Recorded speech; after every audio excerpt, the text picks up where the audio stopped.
Assalamualaikum warahmatullahi wabarakatuh. Kembali lagi dengan saya Kaila Inaya Zakia dari 12 spesialis IoT. Dalam kesempatan kali ini saya ingin mempresentasikan bukan program tapi algoritma dan juga flowchart serta rumusan alat kerja saya kepada teman saya yang bernama Aufa Kirana dari kelas 12 spesialisasi Industrial Control.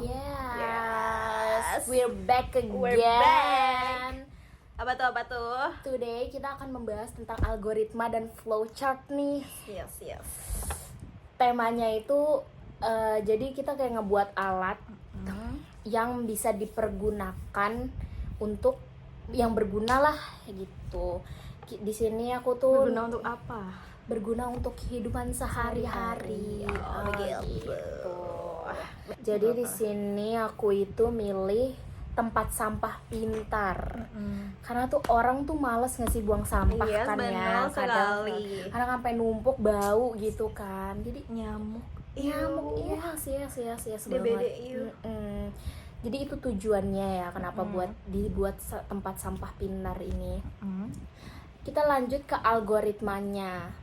Algoritma itu kan langkah-langkah yang terstruktur, ya kan? Yang pertama itu ada mulai. Yang kedua itu aku itu cari referensi dulu dan mempelajari tuh gimana sih cara pembuatan tempat sampah ini. Selanjutnya tuh menyiapkan komponen yang diperlukan. Yang keempat itu ada perakitan komponen, perakitan ya. Terus yang kelima itu penulisan programnya. Aku di sini menggunakan Arduino IDE. Terus karena di sini bakal ngegunain aplikasi, di sini bakal disambungin lewat WiFi dan aplikasinya itu namanya Blink. Terus kita uji coba rangkaiannya yang ke-8.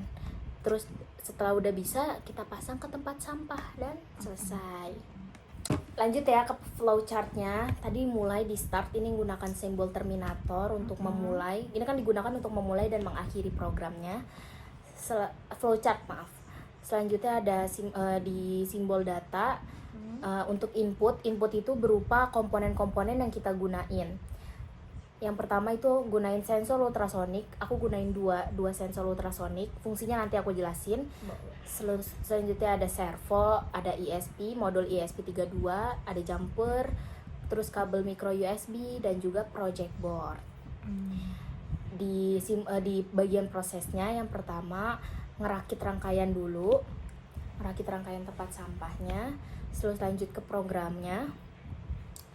Terus diupload ke modul ESP32. Setelah udah diupload, karena mau di aplikasi lanjut ke hubungin ke WiFi dan juga aplikasinya.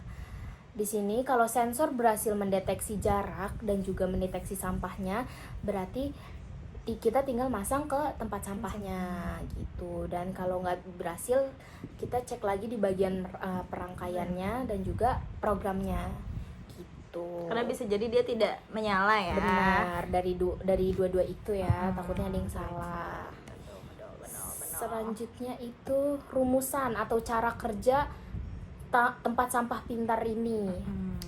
Jadi alat kerja ini bekerja menggunakan 2 sensor ultrasonik, 1 servo dan juga modul ESP32 yang terhubung ke aplikasi Blink melalui WiFi. Yang pertama, sensor ultrasonik. Kenapa menggunakan 2? Karena di sini aku mau membaca jarak pengguna sama banyaknya sampah di dalam tong sampah itu gitu. Iya, paham. Jadi satu sensor ultrasonik satu itu ditempatkan di luar tong sampah. Jadi kalau misalnya nih, ini kan tempat sampah nih. Kalau misalnya kita datang, penggunanya datang, dia bakal ngebuka sendiri. Itu gunanya yang sensor ultrasonik yang pertama ya. Kalau sensor ultrasonik kedua diletakkan di bagian dalam tong sampah, bagian atas. Kayak ngedeteksi nih, sampahnya udah sampai mana nih, masih banyak ruang kosong atau udah full. Kalau udah full, modul ESP itu bakal ngirim notifikasi ke handphone kita melalui aplikasi Blink itu. Jadi nyambung tuh. Nah, terus dari semua proses yang aku jelasin tadi itu tuh semuanya tuh udah ditanam di modul ESP32 untuk ngebaca sensornya, menggerakkan servonya, dan mengirim notifikasi ke aplikasi itu gitu. Iya. Tipe Tiket itu. Oke lah, mantap lah. Ya kan kayak kalau misalnya tong sampah yang sensor orang yang mendekat terbuka tuh kayak udah biasa banget ya biasa guys banget ya. kayak Ini kayak ini ada notifikasi yang sampah ini tuh udah mau penuh, terus dia kekirim ke handphone kita kayak ngingetin kita sih. Gila, kayak Genius. jiwa malas-malas kita tuh aduh gak bisa, udah ada notif udah notif nih. ini nggak Gak bisa. bisa. Oke, mantap.